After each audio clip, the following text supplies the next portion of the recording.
Welcome back, deep divers. Today we're taking a look at a screenplay called Deported. Ooh, okay. It's about a woman's wild ride from nanny to, something else entirely. Sounds intriguing. It is, and, you know, as always with these deep dives, we're going to be looking for the hidden meanings, the twists and turns, and the things that make you think.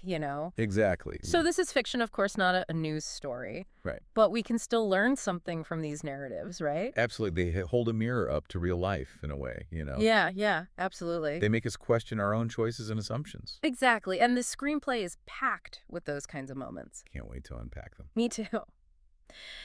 So just to give everyone a taste of what's in store, we've got a nanny who gets fired for teaching kids a questionable toothbrushing song. Okay, that's a new one. Right. And then she meets a guy on Tinder who turns out to be... Don't tell me a serial killer. Not quite, but close. He's an ICE agent, and spoiler alert, he ends up deporting her. Whoa, hold on. This is getting good. Oh, it gets even better. She ends up finding unexpected skills and even romance south of the border. Okay, now I'm really hooked. You and me both. So to help us break down this wild ride, we have our amazing expert in all things narrative and character. Hey, everyone. So let's start with Lauren's spectacular downfall as a nanny. Yeah, let's dive into that. I mean, the screenplay opens with spilled coffee, a flooded bathroom, a 5-year-old demanding Oreos for dinner. It's chaotic. It's almost slapstick. Right, like you almost have to laugh. You do, but it also makes you wonder what's going on beneath the surface with Lauren. Exactly. It seems like more than just a bad day. It does.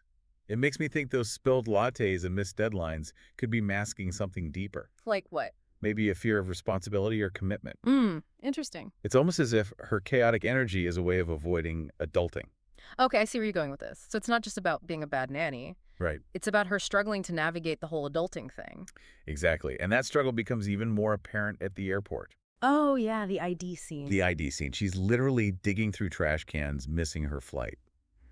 It's a disaster. And you can't help but think, is this foreshadowing? Absolutely. Yeah. The screenplay is setting up a pattern of impulsive behavior here. Okay, I like that. You're connecting the dots. It's like Lauren is constantly reacting to chaos instead of taking charge. And that leads us to her fateful meeting with Matt. Ah, yes, Matt. The Tinder date. Into travel, whiskey, and bad decisions, his profile says. What a catch, right? Seriously. You have to wonder what Lauren saw in him. Maybe she was drawn to that same chaotic energy she embodies. You might be onto something. They both seem to be looking for an escape from reality in a way. And their whirlwind night together definitely provides that temporary escape. But as we know, this encounter is not your typical romantic fling. Not at all. It's the catalyst for a journey that turns Lauren's life upside down. And that journey starts with a major, moment. She wakes up with no memory, a missed flight, and no ID. Talk about a recipe for disaster. Right. It's like the screenplay is saying, okay, things are about to get real. And this lack of ID becomes symbolic. Yeah. How so? It represents Lauren's lack of grounding, her tendency to drift through life. Okay. Yeah, I can see that. It's like she's lost her identity, both literally and figuratively. Deep.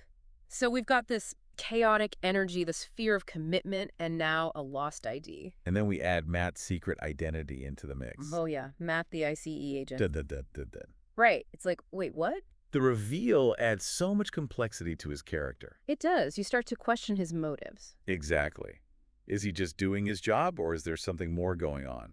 And the fact that he denies knowing Lauren, even though they spent the night together. Major red flag. It's creepy. It's like he's trying to distance himself from her. Or maybe he's afraid of what she might reveal. Ooh, good point. Either way, it's clear that their one-night stand is going to have major consequences. Especially when you factor in the warehouse party.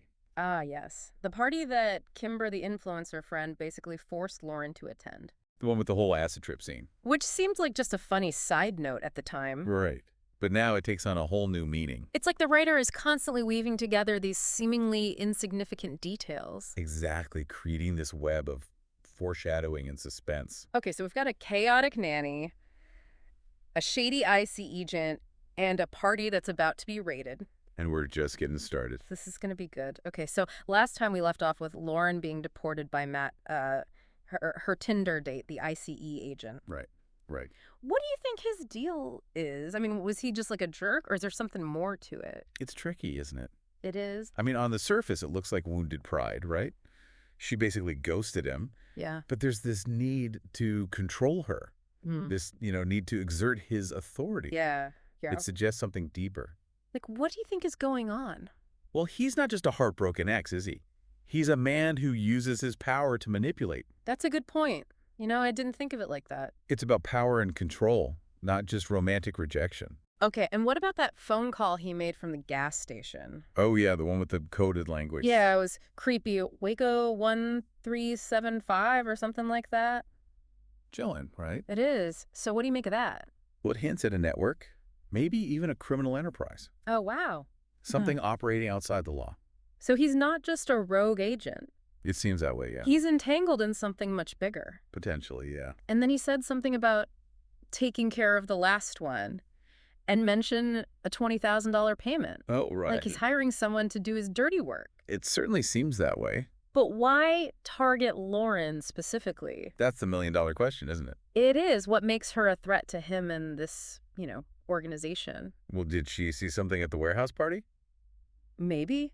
Or could it be her connection to Kimber, the influencer? The one on house arrest. Right. Remember, Kimber's the one who dragged Lauren to that party? True.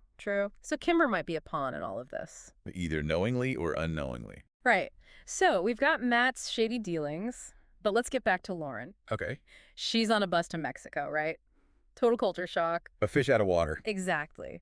And those early scenes are hilarious. They are. She's bartering Sephora points for tamales, asking for directions to Target. I know. I mean, come on. You gotta admire her optimism, though. You do. The screenplay uses humor to highlight her naivete. Right, and her privilege. Exactly. She's so out of her element. Totally. And then she meets Maria, the owner of the taqueria. Ah, Maria. She's tough, no nonsense. The complete opposite of Lauren. Right, but she becomes this mentor figure. A guiding force. Yeah, and Maria represents a grounded approach to life. Something Lauren desperately needs. I know. So while Lauren is struggling in Mexico, Tracy and Renee are freaking out back in the U.S. Right. They're on a mission to find her. Fueled by tequila and guilt. A classic combination. It's like they're on a wild goose chase. They are. And it's interesting how their subplot contrasts with Lauren's journey. Oh, Well, Lauren is forced to confront her limitations, right? Right.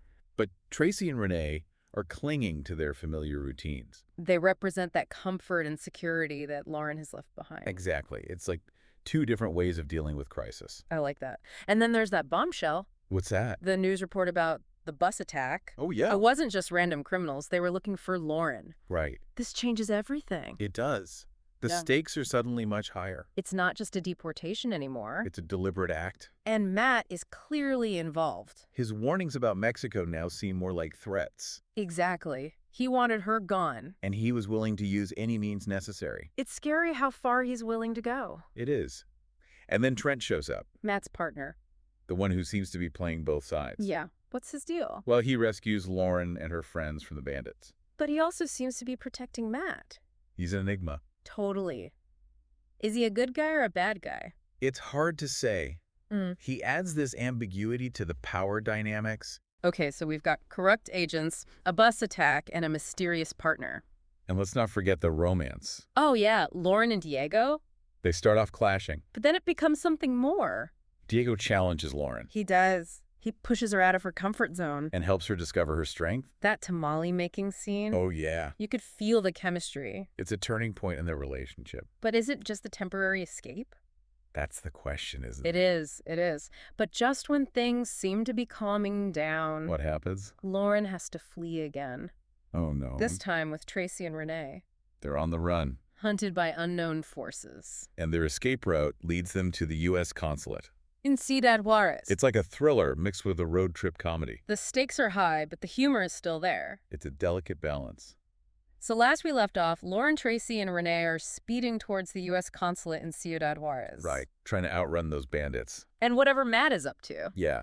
It's a high-stakes road trip, for sure. It is, and I love how even with all the danger, the screenplay keeps that comedic element. Oh, absolutely. Like they're this dysfunctional little family unit. Right. You've got Lauren, who's finally found her groove in Mexico, being dragged away. And then Tracy, the lawyer, is spouting legal jargon. And Renee is filming everything with her camcorder. It's chaos, but it works. It does. It's entertaining. It is. And then, of course, there's another obstacle. What's that? Their car breaks down. Oh, no. In the middle of nowhere. Talk about bad timing. Right? And guess who sabotaged the car? Let me guess, Matt. Bingo. He just won't let it go. It's scary how obsessed he is. It is. He wants her trapped and vulnerable. It's a disturbing side to his character. Totally. Yeah. So they're stranded, surrounded by bandits, and then sirens. Police? You think it's a rescue? I mean, it seems like it at first. But then you realize they might be in cahoots with the bandits. Oh, wow. The tension is so thick you could cut it with a knife. It's like a scene out of a thriller. Just when all hope seems lost. Yeah. Who shows up? Trent. Matt's partner. The mysterious one. Right, the one we can't quite figure out. Exactly. And here's the thing. Right? He says Lauren's deportation was a mistake. A mistake? Apparently, Matt went rogue. So it wasn't an official ICE operation? Nope. Trent says Matt was acting on his own. Wow, that's a game changer. It is. It absolves ICE, but it also shows how easily power can be abused. Yeah, one bad apple can spoil the bunch. Exactly. But even with Trent's help, they're not out of the woods just yet. The bandits are still out there. And we still don't know what Matt's endgame is. It's like the story keeps you on edge even when you think things are resolved. Right. There's this underlying tension. I think something else is going to happen. Yeah, and what's interesting is how calm Lauren is through all of this. Yeah, she's changed a lot. She has. She's gone from clueless to resourceful. It's like being thrown into this crazy situation forced her to grow. Exactly. Yeah. Okay, so they get to the U.S. consulate. Tracy works her legal magic. Lauren gets a new passport. Then they finally escape back to the U.S. We then jump ahead a year. Time jump. And wow, what a difference. Right. Lauren is thriving. She's got a preschool. She's taking responsibility for her actions. That's like a complete transformation. It is. And Matt, What about him? he's facing charges for what he did. Good. It shows that actions have consequences. It does. Yeah. But there's still one unanswered question. Diego. Right, of the romance. Get out of. Do they end up together? The screenplay leaves it open-ended.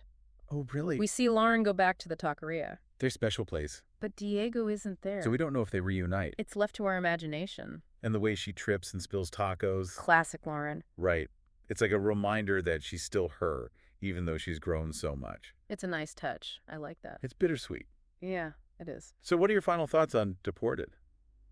Well, I think it's a story about the unexpected paths life can take us on. Yeah, and about how those detours can lead to amazing self-discoveries. Exactly. It's about confronting your flaws, embracing the unknown, and finding the courage to change. Even when it's messy. Right. Life is rarely neat and tidy. Well said. So if you enjoyed this deep dive into Deported, let us know. We'd love to hear your thoughts. And maybe we'll explore more fictional worlds together in future deep dives. Sound good? Until then, keep exploring, keep learning, and keep diving deep.